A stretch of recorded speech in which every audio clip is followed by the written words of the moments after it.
Hey there, how's it going? Seth Williams here from REtipster.com, and in this video, I'm going to tell you the story about the 2-year journey that I took when I built my first self-storage facility. So if you've never developed land before, maybe you're kind of like I was a couple years ago, where you kind of think from time to time, I wonder if I could do this. I wonder if I could build something from scratch and create a business out of nothing and make this into a cash flowing operation, because that was me not long ago. So I'm going to tell you all about how I made this decision, what the entire experience was like. I'm actually not going to get too much into the details of the self-storage business model, because that's a whole other conversation. There's a lot to be said about that. I'll talk a little bit about the numbers as we go through this process in terms of what things cost, but it's not going to be super in-depth on that. I'm actually going to have a separate video where I do go line by line through each one of the construction costs and talk about exactly how much everything costs. I'll include a link to that beneath this video if you want to check it out. I've also got a separate video where I walk through the whole financial analysis of this. So,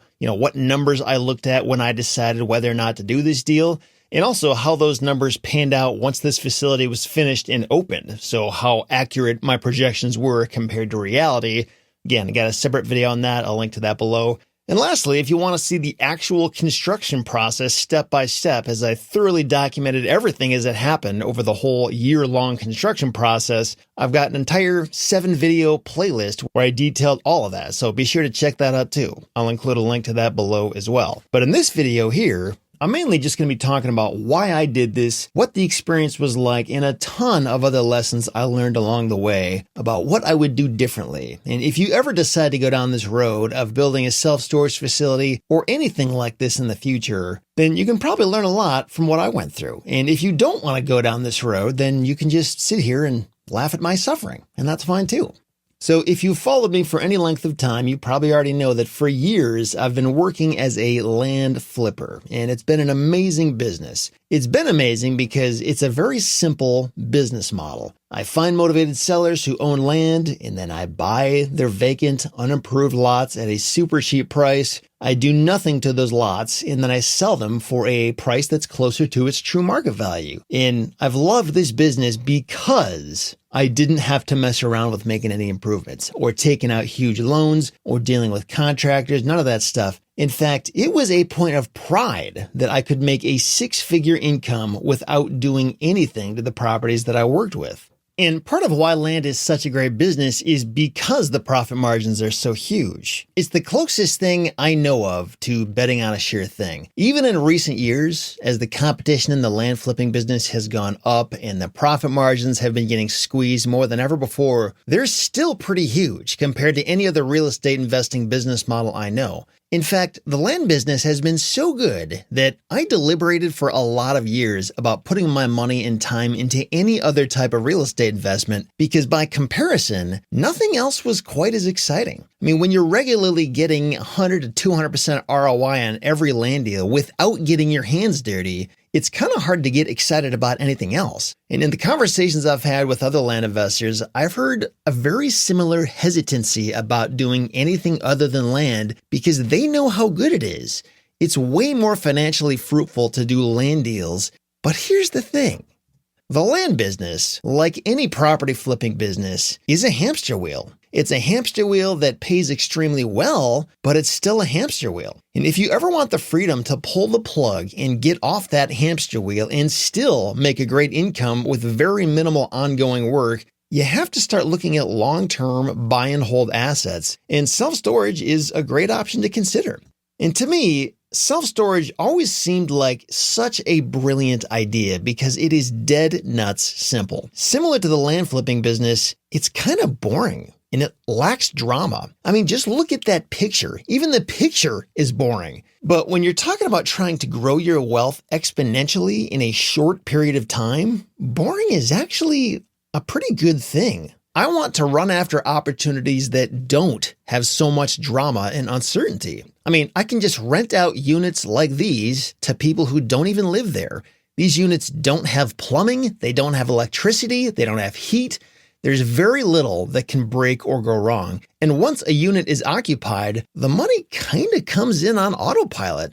It does have its drawbacks, don't get me wrong, anything does. but it offers some huge advantages that no other real estate investment does. And for me, this all started back in early 2020. I had gotten connected with a few people who were early on in their self-storage journey. They owned a few self-storage facilities of their own, and I decided to form a mastermind group with them. And they were just a few steps ahead of me. They weren't like gurus, they didn't have thousands of units yet, but they certainly knew more than I did. And as we got on Zoom calls together every other week, I learned a ton of valuable information from these people about how the self-storage business really worked for small operators, warts and all. And after spending a few months learning from these guys, I decided it was time to start sending out some direct mail in my local market to see if I could find an existing facility to buy. Now, all things being equal, I think if you're trying to get your feet wet in the self-storage business, your best case scenario is not to do what I did. Your best case scenario is to buy an existing facility, and there's a few reasons for that. First of all, when you buy an existing facility, you're going to have some income coming in on day one because there's probably at least a few, if not dozens of tenants who are already in place. And you also won't have the multitude of hassles, delays, and risks that come with new construction. And we're going to talk more about that in just a minute. And unless the market is extremely hot, meaning there's a lot of unmet demand for self-storage and facilities are selling at very high prices like it was when I first got into this, unless it's like that, you'll almost certainly get a better deal if you buy an existing facility, assuming you understand how to analyze and define what a good deal is. And this is your first big lesson that I hope you take away from this video. If you're looking to get started, don't try to build until you've exhausted all your other options for finding an existing facility to buy, because building is a huge hassle. So in my initial attempt to try to find an existing facility to buy, I sent mail to every storage facility owner within a 1-hour driving radius of where I lived. It was over 100 facilities, and of those 100 facilities I mailed to, I got 5 calls back. 3 of these people wanted to know if I knew of any good deals I could pass along to them, and 2 of them said that they would entertain selling their facilities for 2 times more than they were worth. And after keeping an eye out and listening to the chatter in other self-storage communities on the internet for many months, I eventually realized it just was not a good time to be a self-storage buyer. The market was a bit inflated and becoming even more inflated as the months passed by, and the deals just frankly weren't there. And it was around this time that I started thinking more seriously about actually building one of these things. Now, normally, I would never even dream of building anything on raw land like this. It was not a big interest of mine that I had been looking to do for a long time. I'm not the kind of person who does this stuff with all of the risk and expenses and moving pieces involved. This generally isn't something I find appealing, and it's the whole reason why I had spent so many years flipping land instead of flipping houses, because I didn't want to deal with all those moving pieces. But at the same time, the numbers didn't lie. I could not find anything even close to a deal in my market, and people were legitimately overpaying for facilities, even ones that were dumpy and empty. So I figured maybe I could actually make this thing work. Even if I screwed it all up and overspent on it, it still wouldn't be that hard to sell the monstrosity I had built and get all my money back if I really needed to. So this was the moment when I realized that building from the ground up might actually make sense for me. And this moment kicked off a 2-year journey, and I'm going to walk you through each stage of that journey in the next few minutes here. And I've broken it down into 7 steps. And there's a lot of detail and narrative baked into each of these 7 steps, more than I can explain right here. But I'm going to try and walk you through each stage and let you know the most important details along with the biggest lessons I learned each step of the way.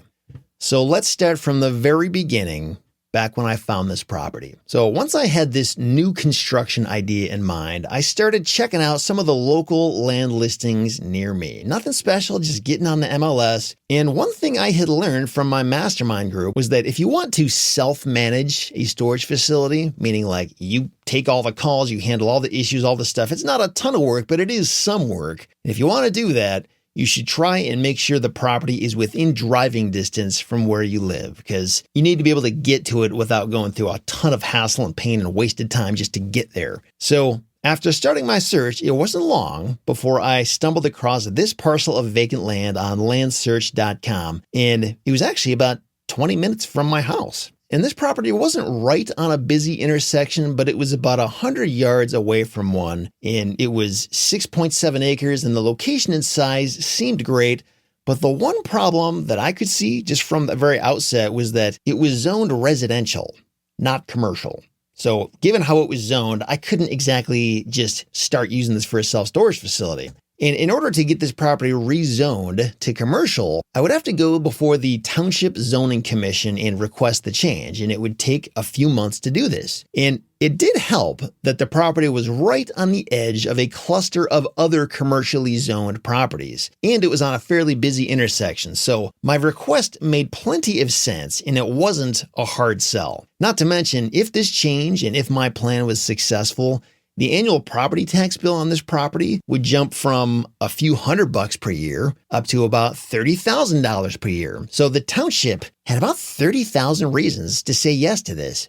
Now, normally when you buy a property like this and you try to do a zoning change, it makes a lot of sense to put an option on the property. In other words, an option to purchase. So you don't have to buy the property. You have the option to buy the property for a certain period of time at a certain price. And the reason this makes sense is because it's going to give you time to try to make the zoning change and get the entitlements. And if you can't do that, you can back out of the deal if it doesn't get approved without spending all your money on it and then it all falls through. Or alternatively, you might even consider putting like a longer closing timeline on the purchase agreement for this exact same reason. It just gives you time to get your ducks in a row and make sure you can get your approvals before you commit all in. But what you wouldn't want to do is just buy the thing outright and assume it's all going to work out. So what did I do? I bought the thing, assuming it was all going to work out. Now, why did I do this?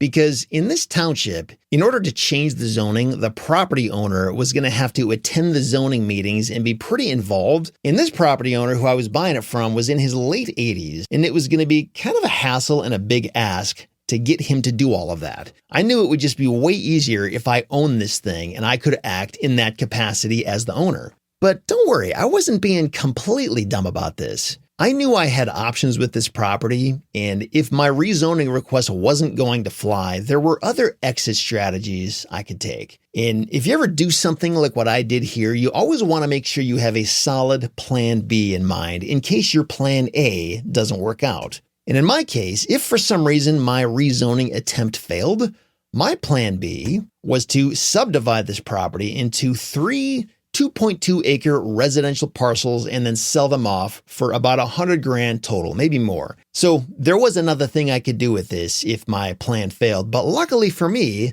the rezoning process actually turned out to be surprisingly easy. And this kicked my project into stage 2 of the journey, which was getting the property rezoned and entitled, which just means I would have the permission and the entitlement from the township to do what I wanted to do with the property.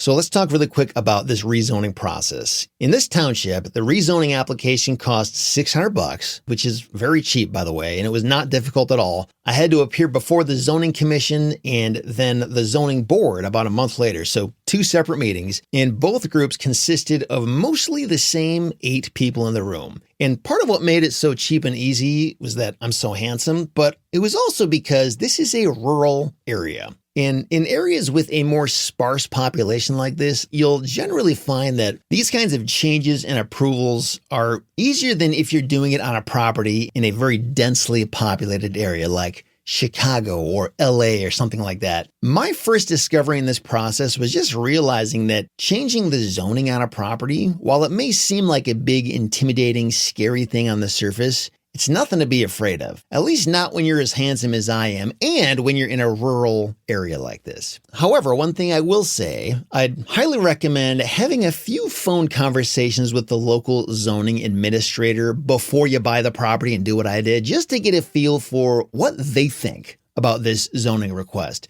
They can't give you any guarantees, obviously, but they can at least give you their opinion and tell you if they think your request is reasonable or crazy. And if they mention any objections or any reasons why it might not work out, try to figure out how you can overcome those before you buy the property and start trying to make changes. Like, for example, if they say, yeah, I think there's probably a 70% chance this will work out, ask them, okay, why not 100%? What would need to be true for you to be absolutely certain about the viability of a zoning change? Just to try to drill down to what the issues might be so you can anticipate what those are before you get there. And it was around this time that I ordered what's called a feasibility study. A feasibility study is an independent report put together by an expert in the self-storage industry, and they look at the property itself, the market, the competitors in the area, and the plans you have in mind, and they try to determine whether this project is a good idea or not. And whether it is or isn't, they really provide a lot of detail and insights into why it may or may not be difficult to make this happen. So this report cost me $6,300. And it was some pretty valuable information. Now, I had already done my own version of this research, like long before I even submitted an offer to purchase the property, but it was great to see that another industry expert could look even deeper than I did and come to very similar conclusions that I did. Kind of corroborated my thinking process and helped point out things that I hadn't even thought of, but still pointed in the same direction. And this report told me, based on the market at the time, how much I should charge per unit and what kinds of units I should build, like what sizes, and how much construction would most likely cost me, and how long they thought it would take to fill up to the point of breaking even, and how long it would take to get to full occupancy. This was great information in deciding whether or not to do this project, but it also helped fact check a lot of my assumptions, and it helped a lot when it came time for banks to look at this as well, because they could see that I did my homework and I wasn't just going into this thing blind. There was another independent third party that agreed with a lot of my assumptions. So once I got everything approved by the township, and once I knew my project was quote unquote feasible, it was time to move full steam ahead with getting plans for the self-storage facility put together by my civil engineer, my architectural engineer, and a lot of other people involved. And by this time, I was already well into stage 3 of this 7-step process, where I had to decide who was going to be on my team and who the key players were going to be in getting this facility designed and built. Now, you remember back when I first requested the zoning approval in the previous step? Well, my civil engineer had put together a preliminary site plan for me just so I could show the zoning commission a vague idea of what I had in mind for this property. This was nothing fancy, just a very basic sketch they put together.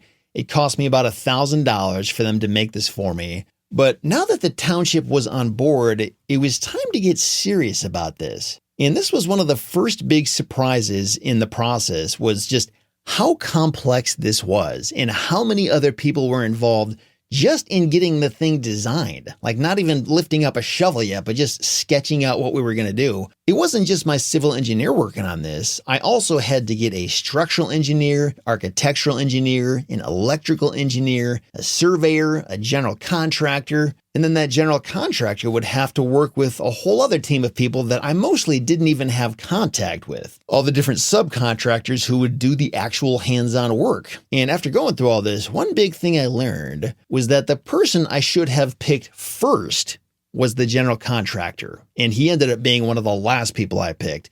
The reason I should have decided on this general contractor first was because this person was going to review all the final details, and they would kind of act as the conductor of the orchestra, so to speak. If the civil engineer or the architectural engineer or anybody put together something that just kind of sounded out of tune or didn't look quite right, my general contractor could jump in and interject and give his opinion on it, which he did for me on several occasions. So this was another big lesson, was focus on finding your general contractor first. Make sure that they are an A player and get them involved ASAP. Try to use all of their trusted contacts. Use the civil engineer and the architectural engineer and the structural engineer, electrical engineer that they like, because they all have to know, like, and trust each other and get along in this process. And as long as the price is right, let them work with who they know, like, and trust and understand how to communicate with. If I had done this right and found my general contractor first, I probably could have shaved a couple of months of wasted time off of this process and probably some wasted money from our budget, and it would have reduced a lot of friction throughout the process. Interestingly, as we kept moving forward throughout this process, whenever my general contractor got to choose the subcontractor that he was going to work with, like the person doing the concrete foundations or the electrician, things just went a lot more smoothly. But when he had to work with an unknown party, like for example, the company that I chose to manufacture and construct the buildings,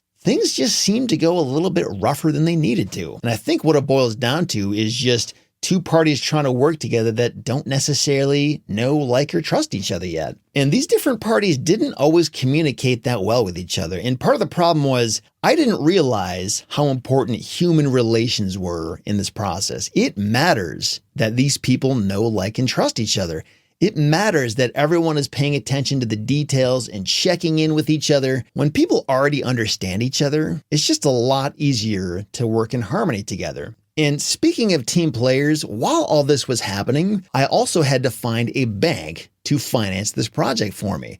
And this was one area where I had maybe a slight advantage because I had spent 9 years working in the commercial banking world, and I had a pretty good idea for what banks wanted to see and what the normal financing options would look like, what they would need from me, and how long it would take to get my financing approved. So I reached out to an old banker friend of mine, and he got started approving the project through his loan committee. But the problem was, this bank took forever to get the job done. What normally should have taken a few weeks turned into a few months, and by the time my approval finally came through, we had lost a lot of time. So I reached out to a different banker at a competing bank, and the cool thing was, once I got the first approval from one bank, it was way faster and easier to get an approval from the second bank. It's almost like there was some peer pressure involved maybe, where once one bank sees that another bank is willing to approve a deal, it's a pretty compelling case that they might want to consider it too. So since this second bank was a lot faster and they gave me a better rate at a longer term, I decided to go with them. So the next big lesson here is if you're ever getting a commercial loan like this, just know that you're allowed to shop around to different banks. Bankers hate it when you do this, but they're usually not shocked when it happens. I saw this happen time and time again when I was working in the banking world. It's super annoying for the banker, but it's great for you as the borrower. Having more than one option from more than one bank is a huge advantage for you. So you might as well get at least a couple of approvals so you have options to choose from. And for the most part, these different banks are going to ask for the exact same information. So it's not that much more work to just copy and paste and give the second bank all the same details. So once the bank was on board and I knew the money was ready to go, we were already well into the design and engineering stage. So this is step 4 of 7, if you're following along. And this is where all the different engineers work together to finalize the construction drawings and get them approved by the township. And in this stage, I had to pay $51,000 for the engineering team to create these construction drawings, which are a very precise set of plans with exact measurements, which my general contractor used to get the final costs in place. And this was also part of what the township inspector was going to approve. And when construction was finished, that inspector would look back at these original plans to make sure that everything was built exactly according to what we said we were going to do. So these construction drawings, we're not just messing around here. This is a perfectly precise set of drawings showing exactly what will be built. And just to give you a quick comparison between the original feasibility stage drawings and what those looked like versus the final construction drawings, the two sets of drawings looked pretty different even though they were displaying the same general concept. And there was a $50,000 difference between those two drawings. Kind of crazy, huh? So in this process of designing the facility, a lot of decisions had to be made about how we were going to build this facility, and these decisions would have a huge impact on how much it would end up costing to do this. And one interesting example of that was my architectural engineer and my structural engineer were both from Colorado because these people were highly recommended to me by some consultants I had hired to help me through the process. And normally, this would be totally fine, but the problem was they were using Colorado's building codes and trying to apply those in my market, which was Michigan, which didn't have nearly as strict of codes for this type of thing because we've got different weather with different elevations. It's just a different place altogether. For example, The structural engineer wanted me to pour a concrete stem wall foundation. If you're following along here on the video, you can see that's pictured over here on the right. And this kind of foundation would have footings that would go down 12 inches, and it requires foam insulation around it, which is all much more expensive to do. But for a cold storage structure like what I was building, this just wasn't really necessary. All we needed was a monolithic foundation, which is what you see on the left here. And this didn't require nearly as much concrete and no insulation. And my general contractor, knowing the Michigan building codes, was able to catch this pretty easily. And he had to go back and forth with these structural engineers for a few weeks about it. And as a result, he ended up saving me several $100,000 just on these foundations. And again, if I had gotten my general contractor involved sooner, and if he could have picked out which engineers to use from the outset, we wouldn't have even had to have these conversations and waste all this time. So again, big lesson is to hire engineers who work in your local market, not someone on the other side of the country. And by this time, it had taken me over a year to change the zoning, to get the entitlements, to find the right team players, to get the financing all lined up, to get the design finalized. It was kind of a frustrating year in some ways because I didn't realize it would be so hard to foster communication between people who should have been actively working and communicating with each other pretty easily. And there were some fairly obvious problems that didn't get caught by anyone else on our team except for me, which also kind of surprised me. Like, for example, the poor placement of our driveway and the layout of the buildings and the parking spaces. So another big lesson here is even when you've hired all these experts to work for you, don't expect them to be perfect. When the project matters more to you than anyone else, you should expect to have to step in and be the final quality control person. Mistakes will definitely be made if you aren't willing to do this. And believe me, I hate having to be Mr. Quality Control guy, but I've been in business long enough to know that when you've got a bunch of humans working for you, mistakes are going to be made. And even when you are the quality control person, mistakes will still probably be made. So it's important to have those extra layers to double check everyone's work. So in August of 2022, we finally broke ground. Can you believe it? And it all started with clearing trees from the property. So originally, I wanted to find a sawmill to come out and harvest most of the trees that were on this property so I could clear the trees and maybe even make some money from it. But I learned from this that this property just wasn't big enough and the trees weren't valuable or mature enough to extract much value.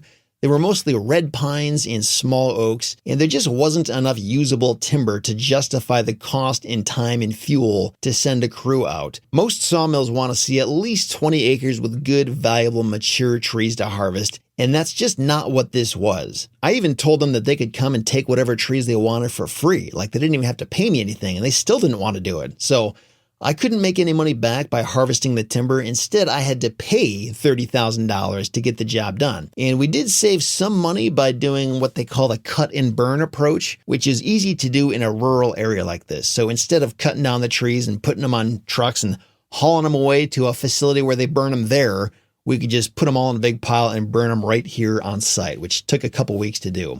So after we had those trees all cleared, the next step was excavation, and this took over 2 months because this property had a lot of issues to sort out. There were a few kind of big holes on the property and a really steep decline in elevation in the southwest corner. And in order to get this thing ready to build, we had to level the whole thing out and bring the whole level down a bit. And the original site plan was going to require that we bring in 15,000 yards of soil to fill in these holes, which would have cost us over $100,000 to do just to bring that dirt on site. But after a little bit of critical thinking, I thought to myself, instead of bringing the level of the whole site up to where the road is, what if we moved where the driveway entrance is over to the east, where it's a lot flatter and it's already really close to the same level as the road?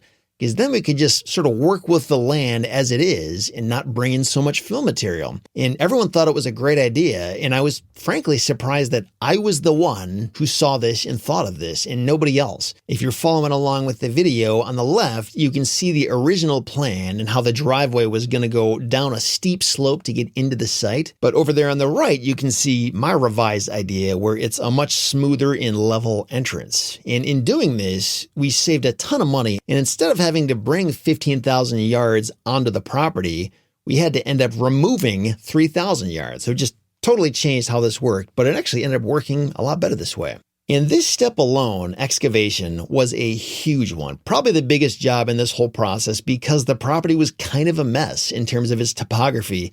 And because of this expense, it honestly almost killed the whole project before it started because it was so expensive. It was about $400,000 to do all this. So another big lesson here, if you can buy a flat piece of land that doesn't need much excavation in the first place, this is a huge value. It would have easily been worth me paying 2 or 3 times more for the exact same property if it just didn't need as much excavation work as this one did. So I got a great deal when I bought the land, but there were a lot of hidden excavation costs in there. And sometimes we as land flippers get fixated on the price, but if you're building on it, there is a ton of value when you can get land that isn't just shovel ready, but it doesn't even need much shovel work to begin with. Topography is also something that is kind of hard to quantify and appraise when you're valuing land, but it absolutely has a huge material impact on what can be done with a property and what it's worth. So after 2 months of excavation, the next step was the foundations. And this was another huge project that was kind of fun to watch. It took over 50 trucks of cement to pour these 4 foundations. And it was actually a little stressful because it was late October and we had very unpredictable weather at this time of year. And the schedule for the steel delivery was closing in pretty fast. So the buildings had been manufactured, they were being delivered on trucks, and those trucks were supposed to show up on a Thursday along with the crew that was going to be ready to start building them that day. And we were trying to get these foundations poured on a Monday, 3 days before these buildings arrived. So we didn't have 1 extra second to waste. And we would have gotten the job done sooner, but there were some concrete supply shortages in Michigan when this was all happening, and the material just wasn't available any sooner. So we were out of time, and the job had to be done that day, and the weather had to be good, and all the people had to show up, or we were going to be in kind of a tough spot. And by the grace of God, everything came together. The timing worked. Everyone showed up. But I remember at this point in time looking at my general contractor and just thinking, man, how is he not having a panic attack right now? There were just so many balls up in the air and everything had to get caught. We were going to have trouble. And this was a moment where I just really saw him earning his keep. So immediately after those foundations dried, the building crew started on the storage buildings, and the steel was shipped up on 4 different semi-trucks. And then a crew of about 12 guys showed up and they stayed there for a few months getting these buildings built. And these are basically like giant pieces of IKEA furniture that are much heavier, more expensive, and take a lot more time to set up. And they estimated it would take about 2.5 weeks per building to get the job done. But it ended up being about 3 months in total. And I honestly felt kind of bad for these guys because they had to work in the worst weather that Michigan has to offer. I remember going to visit the site and getting these pictures and just thinking, gosh, this is horrible, having to roll down my window and take these pictures for 20 seconds. I can't imagine being stuck out there all day, having to fumble around with tiny screws and heavy, sharp pieces of metal in that weather. Man, my hat's off to them, but they got it done. And next step was the doors. We got our doors from TrackRite, which is a sister company of TrackD that makes storage buildings, and TrackRite makes the storage roll-up doors. And it took a couple of weeks to get all of these doors installed, and we had a little bit of drama with these. TrackRite makes a great product. Don't get me wrong, their doors work very well. I'm super happy with them, and I would totally get their doors again. But we had some issues with the local installer we hired, and I don't have enough time to explain it all here, but I'll let you check out the video series on YouTube if you want to learn more about what was involved with getting these doors installed. And after that, there were a lot of finishing touches we had to work on. Everything from asphalt to security cameras, the fence and the gate and the signage and the gravel parking lot and figuring out how to mark these parking spaces.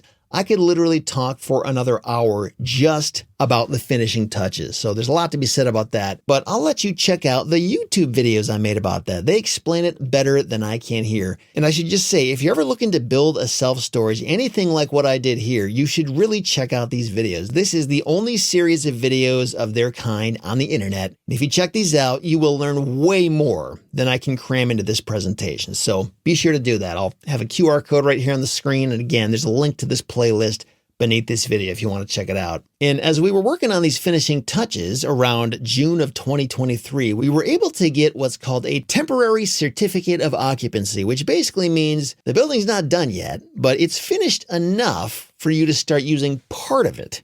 So the building inspector allowed us to pick one of our 4 buildings so we could open it up and start getting some revenue coming in. So we opened up building D, one of the 4 buildings, because it was kind of out of the way and ready to go. And I have to say, in hindsight, this was a huge help and a very smart thing to do, because at this point we were still paying interest-only payments on our loan, which means the full cost of the debt service hadn't fully kicked in yet. And this was also one of the busiest times of the year in the summer in Michigan. So it allowed us to capture some of that seasonal activity that we definitely would have missed out on if we had waited to open this thing until we had our final certificate of occupancy. So we started getting some tenants throughout the summer in that first building, and then we opened up the rest of the buildings and the boat and RV parking lot for business in August of 2023. And since then, it's been slowly but surely filling up. And this brings us to today, about 11 months after our grand opening, and we are now about 40% occupied, which means that yes, we are still losing money on this thing. That's right. When you build from scratch, you'll start off with a completely empty facility. You did not buy this thing at a below market value price. You paid the full cost to build it. So another big lesson here is don't even think about building something like this unless you are very sure that there's sufficient demand in the market. The normal time frame for a new facility like this to lease up and stabilize and fill up is about 2 to 3 years. And so far, that's what we're on track for. And just to give you an idea, our monthly principal and interest payment is about $9,500, and we're bringing in just over $8,000 per month right now, a year after opening. So even after all this work, we are still losing about $1,500 each month. And that number will just continue to get smaller as it fills up. In fact, I would anticipate we'll probably be at break even by the end of this summer.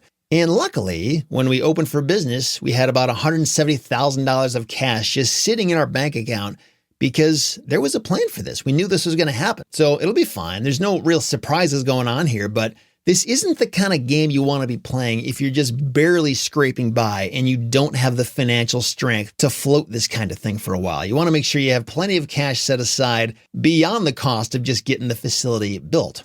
And I will say the demand for self-storage has a lot to do with how much people are moving.